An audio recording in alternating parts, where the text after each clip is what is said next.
धर्म ध्यान के बहाने से मंदिर चलते हैं, लेकिन ये भाव पैदा मन के अंदर जब नहीं होता तो आचार्य कहते हैं जीवन पूरा खराब कर लेता है, और उसके बाद बिभेति मृत्योर, अंतिम समय में मौत से डर लगता है।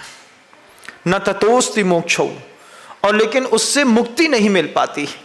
उसके बाद भी मन के अंदर चाहता है कि करूं, कर नहीं पाता। परेशान किसने किया? स्वयं की कसाई ने, स्वयं की मान ने, स्वयं के परिणाम ने, स्वयं की चेष्टाओं ने। आप मुझसे दुख पा रहे हैं, ये गलत फहमी है। आप अपने आप से दुख पा रहे हैं।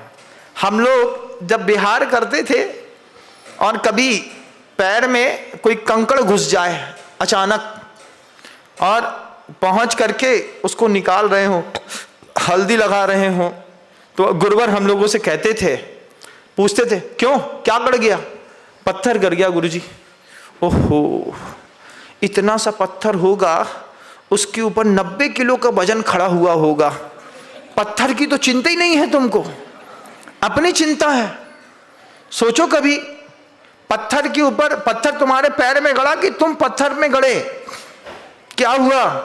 हाँ महाराज, अविनाभावी संबंध है, हमने उसके ऊपर पैर रखा, उसने हमारे अंदर घुस गया। बोले सोचो उस पत्थर को कितना दर्द हो रहा होगा। तुमको इतना सा पत्थर है, 1 ग्राम का तो पत्थर नहीं है, उसके घुसने के चक्कर में तुम आह कर रहे हो। उसके ऊपर 80 किलो का वजन पड़ा। पत्थर ने एक शब्द बोले, आचार्य सिंह जी जब ऐसा बोलते थे, फिर बाद में बोलते थे, नीचे देख के चल रहे होते तो पत्थर नहीं गड़ते। नीचे देख के तो चलना नहीं है, आसमान में देखना है, चलना है नीचे, तो गड़ेगा कुछ ना कुछ। नहीं नहीं, नीचे देख के चल रहे थे, नीचे देख के तो हम भी चल रहे थे, हमारे पैर में तो नहीं गड़ा, हम तो आपसे पहले निकले थे, आप ही को क्यों गड़ा? क्यों? स्वयं की चेष्टाओं के कारण दुख प्राप्त है।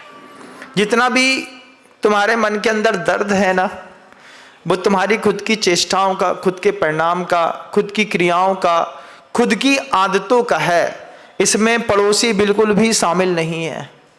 अब तुम्हें जितना दर्द झेलना है झेलो। तो आचार्य इसके बाद भी और बात कहते हैं, जो लोग मंदिर नहीं आते, जो लोग पूजन नहीं करते, अभिषेक नहीं करते, शांति धारा नहीं करते, शुभ भाव नहीं रखते, इनके साथ भी दिक्कत है।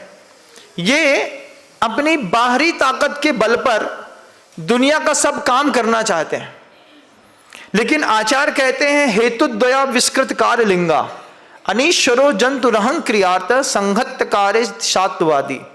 जब कभी भी कोई कार्य संपन्न होता है किसी भी जीवन में, उसमें बाहरी तत्वों के साथ साथ कुछ अंतर घटक की भी आवश्यकता होती है। पल्ले का पुण्य ना हो और बाहर समर्थन बहुत अच्छा हो, उसके बाद भी जयललिता जैसी महिला अस्पताल पे मर जाती है। साधन तो सब हैं, दुनिया के सबसे ऊंचे, फिर क्यों मरे? अंदर का पुण्य खत्म हो गया। उस अंदर के जो कार्य है उसके प्रति अगर आपकी श्रद्धा हो तो, श्रद्धा क्या है महाराज? रोज तो मंदिर आते हैं, रोज मंदिर आते तो हैं, लेकिन मंदिर के प्रति श्रद्धा भाव कैसा रहता है?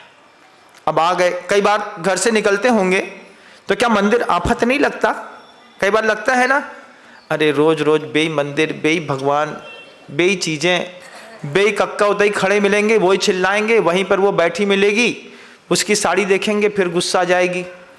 कई बार ऐसा होता है, अंतर मन जो है मंदिर आने के पहले ही घबरा जाता है, कई बार आना नहीं चाहता है, कई बार आ जाता है।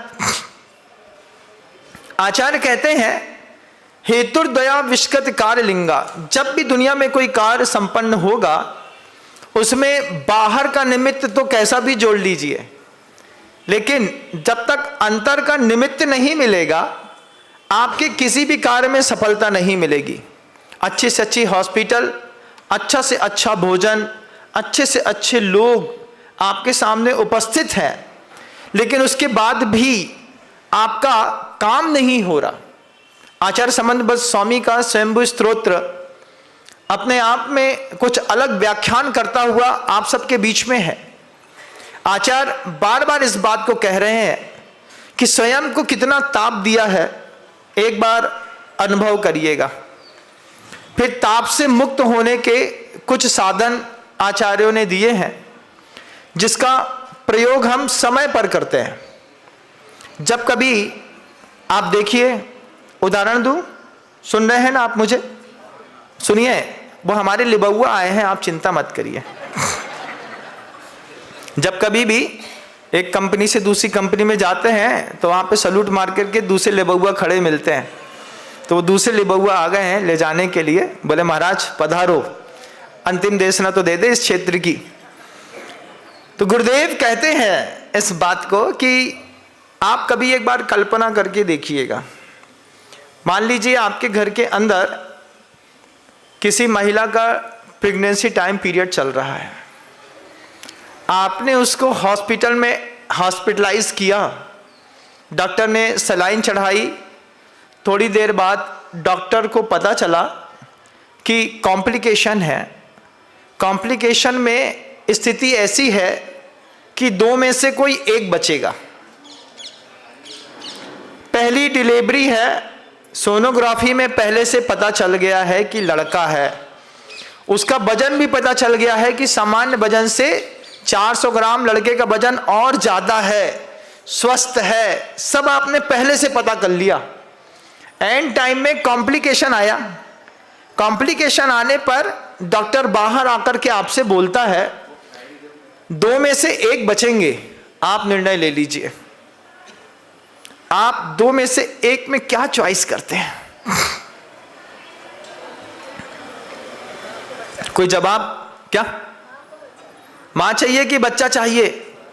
तो सबसे पहले तो आप चॉइस नहीं करते, सबसे पहले आप हाथ जोड़ते हैं और सामने कृष्ण जी का मंदिर हो, दुर्गा जी का मंदिर हो, हनुमान जी की मड़िया हो, महावीर भगवान का मंदिर हो, आदिनाथ का मंदिर हो, बिना भेदभाव किए आपके मन के अंदर एक ही चीज गूंजती है ना, हे भगवान मेरे बच्चे को बचा लो, हे भगवान मेरी पत्नी को भी बचा लो।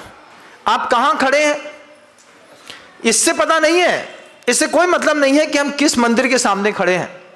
बस हमारी प्रार्थना अंदर से विशुद्धि बढ़ाती हुई मुख से कुछ उच्चारण कराती है। ये जब विपरीत परिस्थितियों में आप जिस भावना के साथ प्रभु की अर्चना और पूजा करते हैं, उस विपरीत परिस्थितियों में उत्पन्न होने वाले श्रद्धा और भक्ति के परिणाम आपके मंदिर के अंदर प्रतिदिन नहीं जगते। जिस दिन वैसे ही श्रद्धा के परिणाम मंदिर सुबह आइएगा, सुबह आकर के 7:30 बजे जब प्रभु जी का अभिषेक होता है, सामूहिक पुण्य के साथ जब प्रभु का अभिषेक करते हुए सौभाग्य मानो हाथ कलश में उठा लो, तो सोचो क्या किस्मत तेज है कि घर से यहां तक सोले के वस्त्र पहन करके आ गया, चक्कर नहीं आया, 400 शुगर है, कलश उठा लिया है, भगवान का अभिषेक करने का मौका मिल गया। भगवान पता नहीं अगली पर्याय में मिला कि नहीं मिला। ओम ह्रीम श्रीम क्लीम एम अरम बम बम बम बम हम बम बम सम सम तम तम कह के जारा धारा छोड़ दी। वो विशुद्धि परिणाम स्वयं का स्वयं के प्रति पैदा करना पड़ता है। सुबह सो के उठते हैं, उठते साथ ही बैठा और जब से हाथ में पहली बार पिछी आती है तो मन के अंदर आह्लाद भाव आता है। सौभाग्य है गुरुदेव के हाथ से ये पिछी जीवन का श्रृंगार बनी हुई है। ये अहोभाव आपके मन के अंदर कब आता है? ये अहोभाव, ये तो बंद हो गया, लाइट गोल से तो मतलब नहीं है।